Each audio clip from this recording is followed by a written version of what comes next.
जी।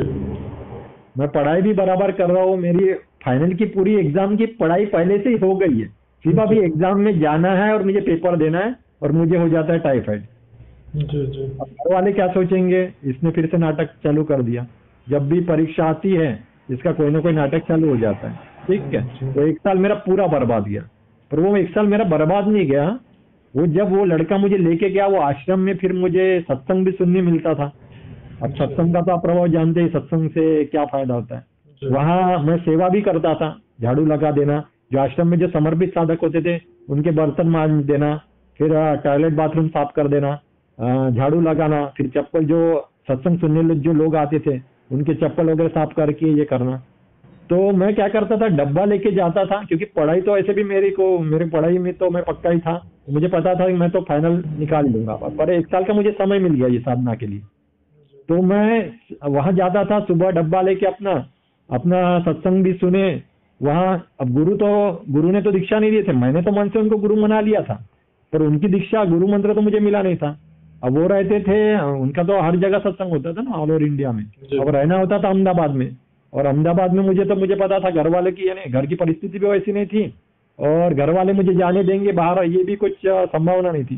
तो मैं बहुत रोता था कि मैं आपको श्रद्धा भक्ति से मानता हूं, पर मुझे गुरु मंत्र कब मिलेगा। इतना तो पता चल गया था कि गुरु जीवन में होना, गीता पढ़ के तो इतना पता चल गया था कि गुरु जीवन में होना चाहिए। तो गुरु मुझे कब मिलेंगे, तो गुरु तो मिल गए थे, पर अब गुरु मंत्र कब मिलेगा, इसके लिए मैं बहुत रोता था, मतलब बापूजी के आगे। पर धीरे धीरे मेरी पर मन से मैं अपना ओम श्री गुरुवे नमः मंत्र, जैसे लोग दूसरे साधना करते थे ना, जब उन्होंने तो दीक्षा ली हुई थी, तो आश्रम ले लिया था, माला ले लिया था, वहाँ आश्रम में मिल जाता था आश्रम माला। तो मन से ही ओम श्री गुरुवे नमः, ओम श्री गुरुवे नमः का 11 माला, वो बापूजी बोलते थे कि 11 माला मंत्र 1000 बार नामस्मरण होना चाहिए ईश्वर का, जिससे आपके जो डेली में जो भी पाप कर्म रहते वो कटते जाते, या पूर्व जन्म के भी संस्कार कटते जाते। मैं मन से ही अपना मंत्र वो जपता था। पर एक दिन ऐसा इतना रोया मैं कि मैं आपके पास तो नहीं आ सकता, पर आप तो मेरे पास आ सकते हो। तो एक ऐसा सुंदर अवसर आ गया कि 7 महीने बाद, लगभग 7-7.5 महीने के बाद ऐसा हो रहा है कि उनका सत्संग गोंदिया में हुआ। अब हुआ क्या था, हमको तो जो साधक लोगों को था सेवा का कार्य मिला था, तो हमको सेवा का कार्य दिए थे, खाना वाना परोसने का या वहाँ व्यवस्था देखने का। अब सत्संग सुनने में जा नहीं था, पास में ही सत्संग था, उनका पंडाल लगा था। पर आखिरी दिन अब मैंने बोला जिसको अपने आखिरी दिन दीक्षा का समय होता है, मतलब 3 दिन का कुछ भी शायद सत्संग था और चौथे दिन सुबह दीक्षा का समय था। तो सुबह हमने दीक्षा तो ले लिया, मंत्र वगैरह ले लिया था। तो मन में तो एक भाव था ना कि जिसको अपन ने गुरु बनाया है उसको पास से देखे तो वो कैसा दिखता कैसा है। तो जैसे आखिरी समय मेरे को रहा नहीं कि आखिरी में मैं ये अपना सेवा छोड़ के भागा, और आखिरी में जो उनका जब जाने का समय है, तो उस समय उनको जाके जो सत्संग होता था सामने जाके हमने दर्शन किए। अब वो नृत्य कर रहे थे, हमको भी आनंद आया, आंखों से आंसू भी आ रहे थे, ठीक है। फिर बाद में जब उनको विदाई देने का समय आया, जो आश्रम पास में ही था, उसके पीछे ही आश्रम था, तो जो सिर्फ नाम के लिए जो सेवा करते थे ना, वो सब गायब हो गए थे। उनको जब छोड़ने की विदाई का समय, सिर्फ हम गिने चुने साधक जो रोज डेली जो आश्रम में जाते थे, कुछ साधिकाएं भी थी, हम साधक भी थे, उसमें भाई लोग भी थे साधक, तो उस समय उनके दर्शन हुए।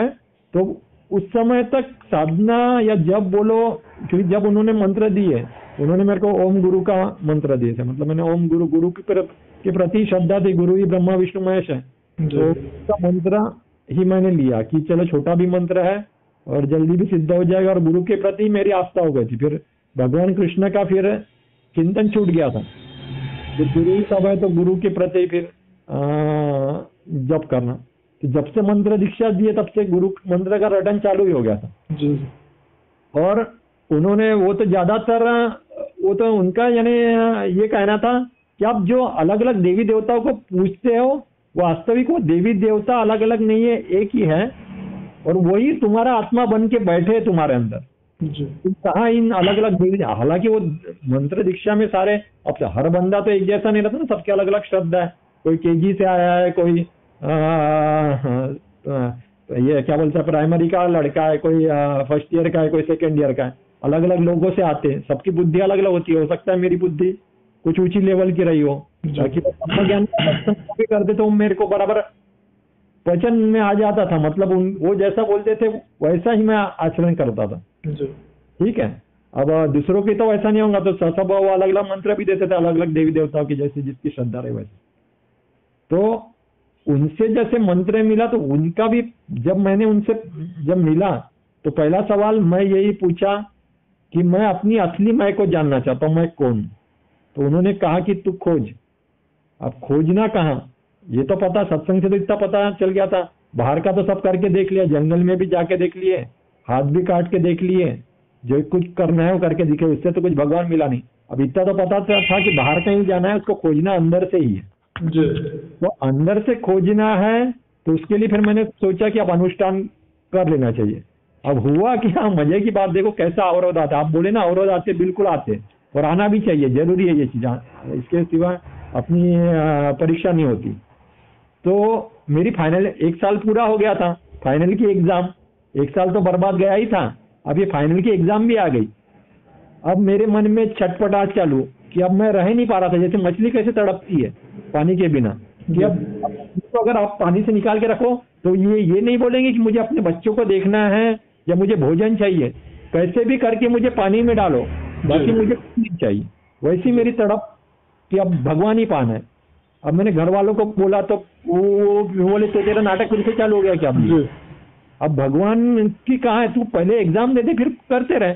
मैंने बोला मुझे ऐसी तड़प जगी कि मैं उसके बिना रह ही नहीं पा रहा हूँ, मैं एग्जाम नहीं दे सकता अभी। मैं भले एग्जाम के लिए तो वैसे समय था 1 महीने का, मैंने उनको घर वालों को विश्वास दिलाया कि मैं एग्जाम में पास भी करूंगा, टॉप भी लाऊंगा, मेरी पढ़ाई पूरी हो गई है, उसके लिए तुम चिंता मत करो। पर मेरी जो अभी जो तड़प जगी है, मैं उसको रह नहीं पा रहा उसके सिवा। हालांकि मुझे तो 41 दिन का अनुष्ठान करना था, पर मेरे पास समय नहीं था, क्योंकि 1 महीने बाद एग्जाम थी। मुझे पता है कि 15 दिन मुझे पढ़ाई की रिकवरी भी करना है, और 21 दिन फिर मैंने सोचा कि 21 दिन का मैं अनुष्ठान कर लेता हूँ, जो होगा देखा जाएगा। तो 21 दिन का अनुष्ठान मैंने किया। फिर जो भी उनका जो नियम है, सुबह उठना, तीनों टाइम बराबर जप करना, और 21 शायद 20वें दिन या 21वें दिन शिवरात्रि थी, महाशिवरात्रि। अब मैंने जप तो चालू किया, पर मेरे मन में सतत वही प्रश्न, मैं खोजूं कहाँ, मतलब कैसे खोजूं, क्योंकि ये तो बता दी बापूजी ने खोजो, पर ये नहीं पता कि कैसे खोजे।